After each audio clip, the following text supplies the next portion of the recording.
The two guys copped to please Caroline Ellison and Gary they flipped Wang. like pancakes. They flipped, but it turns out that they actually did engineer a backdoor into FTX, and Alameda has been doing this Wang for years. wrote it.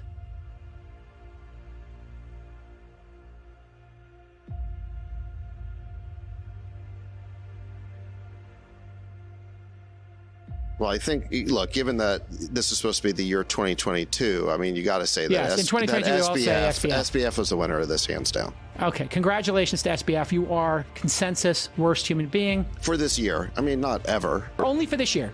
Right. Why do you hate him? Why do I hate him? Because all those people lost their money. And, you know, there's some, it's causing chaos. I feel terrible for all these people who lost money. That's why I hate him. Ugh, it's disgusting. The two guys copped to please Caroline Ellison and Gary they flipped Wang. like pancakes. They flipped, but it turns out that they actually did engineer a backdoor into FTX, and Alameda has been doing this Wang for years. wrote it. That's game over. You're getting 10 years. He's getting life. Game over. Well, should we talk about that interesting defense strategy that we were discussing in the chat? Oh, yeah. That apparently, I think this is actually a fascinating defense strategy. I think this is their only shot. One of our besties had this theory that he was prescribed 2 prescription drugs. One was Adderall. What was the other one called? This was not a drug. ESAM? The patch. It's a drug I wasn't familiar with. I guess it's a patch. But when you combine these two things, apparently it basically shuts down or kills the part of your brain that deals with inhibition. It's cocaine.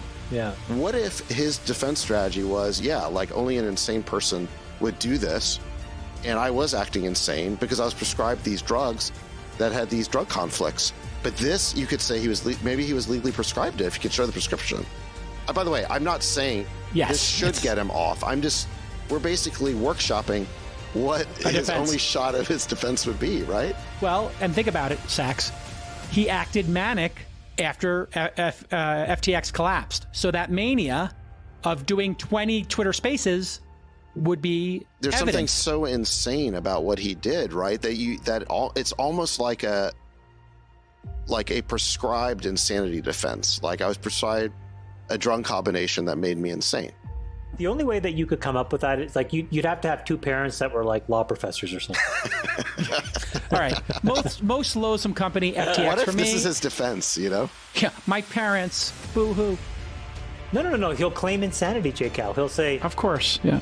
And they'll have I mean, do we think that his parents aren't going to help his defense? At this point, this kid's got to go away for life. That's it. You think life?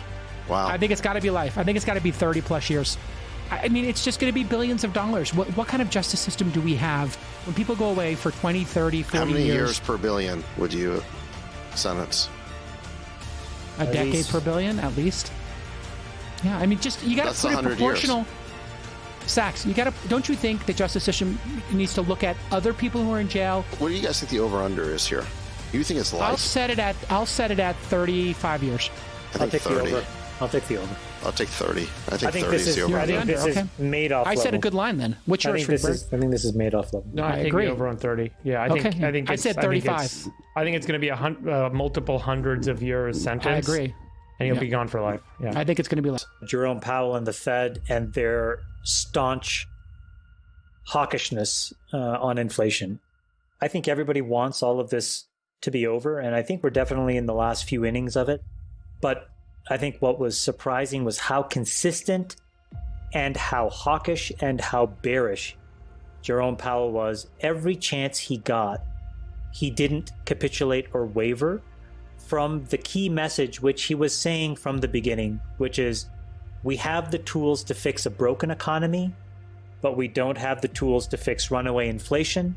And so we will raise rates higher than anyone expects and keep them there longer than anybody wants, because on the back end of it, we can fix a few broken bones. But if left unchecked, this could really do a lot of damage. And I think that was an enormous surprise, that all the political pressure in the world, all of the financial capital markets pressure in the world did nothing to change his position.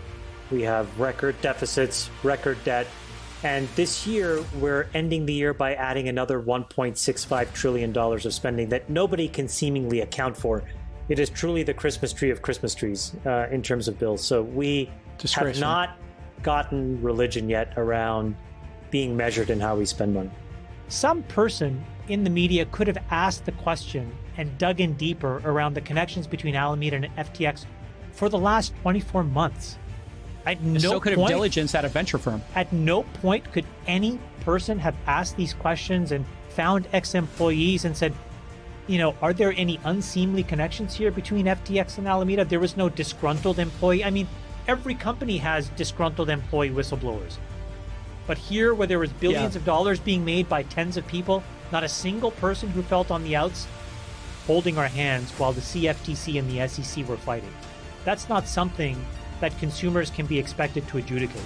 So yes, we should have legislation that clearly defines all of this, but there were enough parameters that created regulatory frameworks where a bunch of good actors did operate in them and are continuing to do so, like Coinbase. So I don't think this is a regulatory issue. I think that if you believe there are people who are supposed to forensically examine things and get to the bottom of things and ask hard questions, those people did none of that here.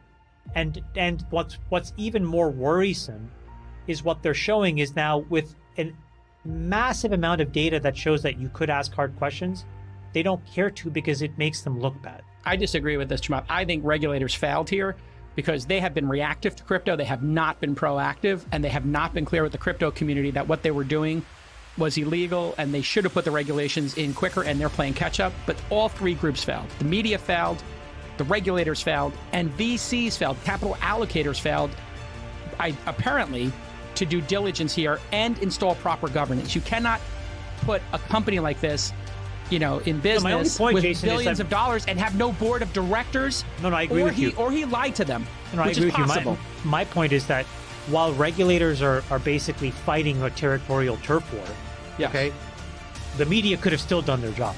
They chose not to. It's not just a case where the SEC failed to exercise any oversight of him or dig into any of these questions. He was in the room with them crafting the next set of regulations. He was working on the regulations that you're talking about that are supposedly needed. While breaking them. They let the fox in the henhouse. Yeah. He was going to craft a new type of regulatory license for these types of exchanges with the result that he was going to get one and some of his competitors weren't. This was one of the things that triggered CZ to basically, you know, do what he did, which is basically that SBF was trying to get Binance and competitors like that banned, while SBF would be one of the sole people to get the license. Yeah, Jason, you just said something derogatory towards CZ. He rug pulled them. Did he do that, or did he actually expose the fraud? That's what I mean by rug pulling, yeah. He